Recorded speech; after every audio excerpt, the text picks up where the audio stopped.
안녕하세요, 현투입니다. 오늘은 국내 배당 ETF에 정말 투자해도 괜찮을지 여러 지표들을 바탕으로 알아보도록 하겠습니다. 우선 이번 영상에서 예시로 다뤄볼 국내 배당 ETF는 대표 종목인 플러스 고배당주이며 해당 종목을 기준으로 국내외 ETF와 과거 수익률을 비교해보고 분배금 관련 비교, 구성 종목 비교도 진행해보겠습니다. 가장 먼저 실비용과 세전 분배금 재투자가 모두 반영된 최근 1개월 수익률부터 5년 수익률을 코스피 200 ETF, 코스닥 150 ETF와 비교해보면 확연히 더 좋은 성과를 거뒀습니다. 국내 대표 지수를 추종하는 두 ETF의 과거 수익률을 보면 알 수 있듯이 대부분의 국내 주식 성과는 처참한 편입니다. 그렇기에 이러한 지수를 그대로 추종하기보다는 플러스 고배당주와 같이 선별적인 투자가 반드시 필요하다고 생각합니다. 다음으로 미국 S&P 500 지수를 추종하는 VOO, 나스닥 100 지수를 추종하는 QQQ와 비교해보면 플러스 고배당주도 전혀 밀리지 않는 모습을 보여주었습니다.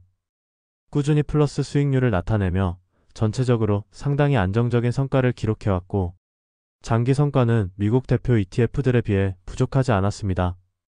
그리고 선진국 지수를 추종하는 국내 ETF와 비교해보더라도 플러스 고배당주는 확실히 준수한 성과를 기록해왔음을 알 수 있고 중국 ETF 등 신흥국 지수를 추종하는 ETF와 비교해보면 대체적으로 훨씬 더 높은 수익률을 기록해왔습니다. 따라서 국내외 ETF와 과거 수익률을 비교해봤을 때는 충분히 투자 메리트가 있다고 판단해 볼 수 있습니다. 장기 성과가 좀 더 검증되어 있고 달러에 노출될 수 있는 미국 ETF도 좋지만 국내 배당 ETF인 플러스 고배당주 등도 상당히 준수한 성과를 기록해오고 있다는 것입니다.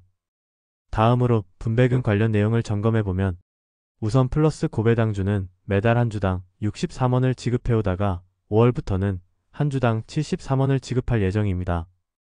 이에 따라 플러스 고배당주의 연간 분배율은 5.65%에 달하게 되며 미국 S&P 500 ETF의 연간 분배율이 1.37%이기 때문에 당장의 분배율은 플러스 고배당주가 높다고 볼 수 있습니다.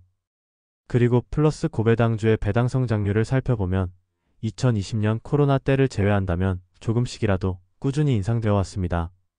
즉, 당장의 분배율이 5%대로 상당히 높은 종목이지만 성장도 준수하게 이루어지고 있는 종목인 것입니다. 실제로 VOO의 배당 성장률을 함께 그래프로 나타내 보더라도 플러스 고배당주의 배당 성장률이 꽤나 높은 편이라는 것을 알 수 있습니다. 2016년부터 2024년까지의 분배금을 바탕으로 연평균 배당 성장률을 보면 플러스 고배당주는 7.33%를 기록했고 VOO는 5.51%를 기록했습니다. 따라서 분배금 관련해서는 플러스 고배당주가 우세에 있다고 생각됩니다. 이렇게 현재의 분배율과 과거 분배금 내역을 종합적으로 살펴보면서 플러스 고배당주의 투자 메리트는 충분히 존재한다는 사실을 확인했고 이제 마지막으로 구성 종목의 특징을 비교해 보겠습니다. 일단 플러스 고배당주는 여러 조건들을 통과한 종목들 중에서 배당 수익률 상위 30 종목을 최종적으로 편입하기 때문에 우리금융지주, 기업은행, 삼성증권과 같은 고배당 주식들을 위주로 구성되어 있습니다. 그리고 종목별 비중의 경우 동일 가중 방식에서 시가총액, 배당 수익률을 바탕으로 조금씩 조정하기 때문에 큰 쏠림은 없는 편입니다. 반면 코스피 200 지수를 추종하는 코덱스 200을 보면 삼성전자, SK하이닉스에 대한 쏠림이 굉장히 큰 편이고 주주환원 측면에서 전체적으로 불확실성이 좀 더 큰 편이라고 생각됩니다.